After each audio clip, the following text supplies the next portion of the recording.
y de lo cual no lo hizo nunca, y jamás la Reserva Federal de Estados Unidos supo las numeraciones de las más de 14.000 cuentas que hay en el IOR de clientes. Interesantísimo. Así que esta vez hubo una filtración de datos que jamás salió a la luz. Ahora, todo esto imagino que está respaldado en función de papeles, elementos, datos precisos que pueden argumentar o respaldar la denuncia que se está haciendo. Sí, seguro. Más de 40 discos rígidos. 40 discos rígidos. Tú hablaste de Hillary Clinton y de George Soros. Sí. George Soros es muy conocida su posición política, un hombre de mucha fortuna, un hombre que mueve montañas con su fortuna. Pero hablame un poco, ¿qué involucramiento tiene Hillary Clinton en todo esto? Hillary Clinton junto con George Soros, Francisco y otros miembros de un grupo son los responsables en realidad de hacer toda el financiamiento socialista y todos los conflictos internacionales en el globo. Por ejemplo, la crisis inmigratoria, el financiamiento al socialismo, el Foro de San Pablo, y la ideología de género. Hay un montón de puntos que está tocando mundialmente, geopolíticamente, y que está todo englobado con este grupo de personas, que todos a su vez tienen cuentas en el IOR de dinero que no están declarados ni en Estados Unidos ni en ninguna parte. Jorge, es evidente que debes haber pensado muy bien en dónde te metiste al hacer este tipo de denuncias. Me imagino tu fortaleza no solo mental, sino espiritual, para seguir adelante sobre con todo tantos eso. Poderosos. Me pregunto, ¿por qué estás haciendo este tipo de denuncias? La denuncia que hice en agosto fue a razón de los cuadernos de las coimas. Me dio como la chispa para decir que yo había visto eso del lado de la iglesia, de lo que la corrupción que estaba amasando Francisco cuando asumió, y recién en el 2014 vi la realidad cuál era. No era el mismo Bergoglio que yo conocí en el año 92, ni los sucesivos años, y se convirtió en un lobo vestido de ovejas, porque ya directamente que un arzobispo como el arzobispo Vígano, que lo haya acusado y denunciado, que fue nuncio en Estados Unidos, de proteger a pedófilos, que eso ya era algo que todos sabíamos que él hacía, que trasladaba a muchos sacerdotes cuando pasaban esos asuntos acá en Argentina o en el exterior, más cuando le presentábamos informes directamente de investigaciones de sacerdotes que eran pedófilos, y él a su vez, ¿qué hacía? O lo ascendía de cargo o lo transfería de lugar. El mismo en el año 2013, cuando tenía que elegir el secretario personal del Estado de su santidad, a su vez eligió a un candidato que es como un hijo espiritual de él, un sacerdote cordobés, que estaba acusado de pedofilia, de pornografía infantil. La policía italiana le había secuestrado una notebook en su casa con pornografía infantil, y bueno, y ahora es secretario privado de él. Como tantos que se pueden nombrar. Interesante todo lo que estás contando.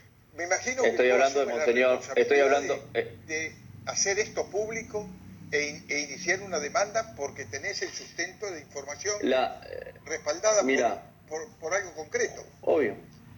Sí, yo tengo hasta los chats que me enviaban los mismos secretarios, mismo Fabián Pedacho me mandaba, que es el monseñor que estamos hablando como secretario del Papa, me mandaba mails y chat hablando sobre diferentes temas que tenía que investigar, porque yo estaba a veces en Buenos Aires, otra vez estaba allá, otra vez estaba en otra parte del mundo, porque no tenía un lugar fijo en realidad. Trabajaba acá en Buenos Aires en mi empresa, y a su vez hacía un servicio a la iglesia de lo que yo hacía siempre, de investigar y aconsejar en diferentes áreas, como cuando colocaron al secretario de Estado Vaticano, Pietro Parolin, también me dieron 5 nombres para chequear los legajos de ellos, ver qué cosas oscuras tenían esos 5 candidatos, y el más potable de todos fue Pietro Parolin, y fue a la semana secretario de Estado. Y eso tengo en claro, tengo documentación que lo avala, y chat que me iban hablando cómo iba la investigación, a quién iban a elegir, a quién podían poner para ocupar el cargo. Así que la Santa Sede, como dijo en un comunicado por el periodista de Colombia, Gustavo Rugeles, que negaron que tenían cuenta de expresidente, presidente. Primero, nunca me nombraron a mí. Segundo, soy atacado por vías redes por personas vinculadas a ellos, y a su vez amenazado de muerte. Y bueno, y en el comunicado ese desmiente que hay cuentas de presidente y expresidente, pero jamás dijeron qué clientes tiene el banco.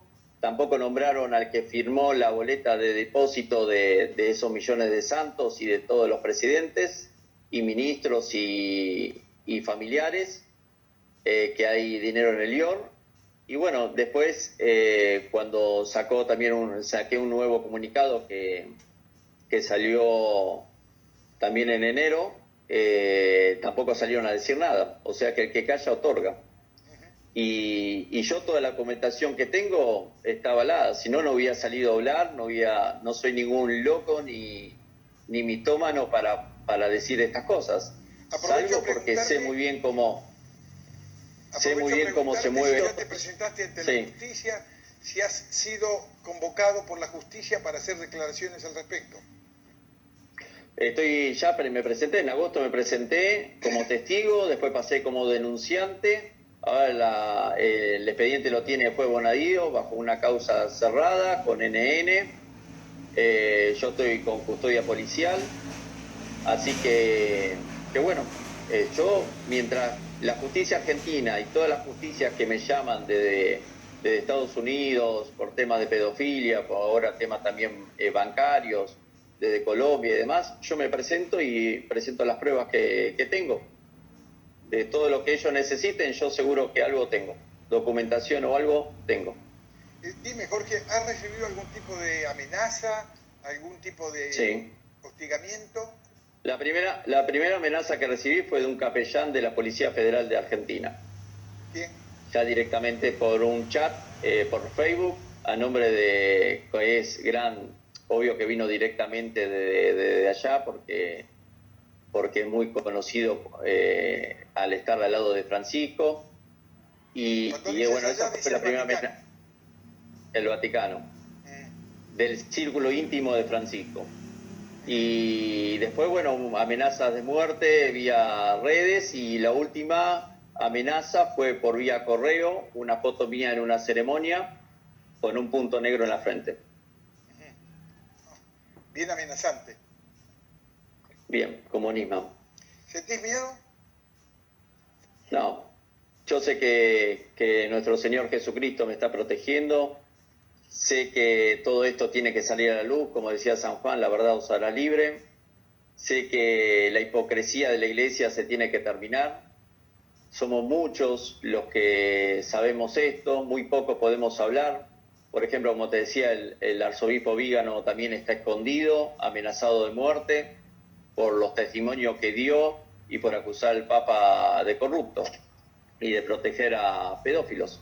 Así que a mí me está pasando lo mismo, y bueno, y siempre del círculo íntimo de Francisco, como una colega tuya, una periodista, Alicia Barrios, también, con mensajes por Twitter que después lo borraba, pero quedan los screens de las pantallas, o operadores directamente de ellos, y algunos políticos también, de Venezuela, de Colombia, de Argentina, que amenazan, siempre amenazas recibo. Pero yo voy a seguir adelante. Quiero preguntarte, dentro de pocos días, el 1 de abril concretamente, va a aparecer un libro titulado Sodoma, que precisamente puso ya en vilo al Vaticano. De la homosexualidad. Donde se destapa la red gay en la jerarquía sí, del Vaticano. sí, ¿Qué sabes de eso? correcto. Mucho. El autor de ese libro tuvo referencia bastante de temas de la homosexualidad en la curia romana. Eso ya Benedicto fue una de las caídas que tuvo. Cuando cayó Benedicto, cayó también por ese tema, más que por el económico, por el lobby gay. Y Francisco ya sabía de 2013 que eso ya estaba plantado como una cofradía dentro de la Santa Sede. Lo que pasa es que Francisco, ¿qué hizo? Los cubrió, los protegió, mismo su propio secretario personal, acudía en algunas fiestas o algunos boliches gay de Italia, que hay documentación registrada sobre eso, lo protege, y a su vez ahora la curia romana, la mayoría de los cargos de la curia romana están todos cubiertos por personas que están en la ideología de la homosexualidad. Por ejemplo, pedófilos, como el cardenal Pels en la Secretaría Económica de la Santa Sede, que ahora ya no está más ahí, pero bueno, está acusado de pedofilia y condenado, de cardenal de Australia, que era en su momento el número 3 del Vaticano. Y así Bueno, como tantos otros arzobispos, obispos, sacerdotes, y hay un listado bastante grande, porque ese listado se conoce. el caso del obispo de Chile o el sacerdote de Chile, que primero el Papa lo Sí. negó y luego tuvo que reconocer y dio De lugar los a una obispos. investigación. ¿Él De lo los sabía obispos de o Chile. lo negaba? No, sí, lo sabía desde 2013. Lo sabía. Ya lo sabía desde antes, estando acá en Argentina, y en el 2013 también lo sabía. Se nos está Igual que yendo lo el de tiempo, Pensilvania, igual que lo de Pensilvania y tantos otros puntos. Por eso, a ver, vamos a cerrar con esto. Francisco lo sabía, lo encubrió, lo negó, y a la semana tuvo que sacar a toda la cúpula de obispo de la conferencia episcopal chilena.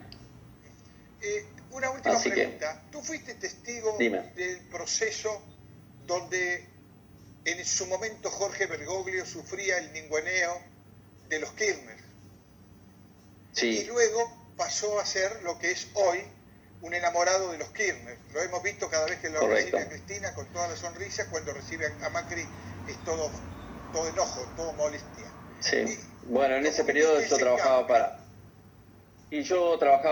hacía ciertos trabajos para la curia argentina, y uno de los procesos fueron los cacerolazos en el 2012 acá en Argentina, de lo cual fui coordinador de un movimiento indignado de Argentina, que era una base junto con otras personas del campo, de la política, que están ahora actualmente en el gobierno, militares, que dábamos a entender la corrupción de la Iglesia.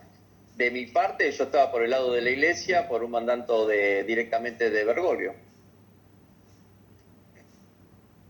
Directamente de Bergoglio. Sí. Son los trabajos que me hacían hacer a mí por la experiencia mía y por el entrenamiento mío dentro del Vaticano y por el área donde yo trabajaba. Jorge, muchas gracias por conversar con nosotros.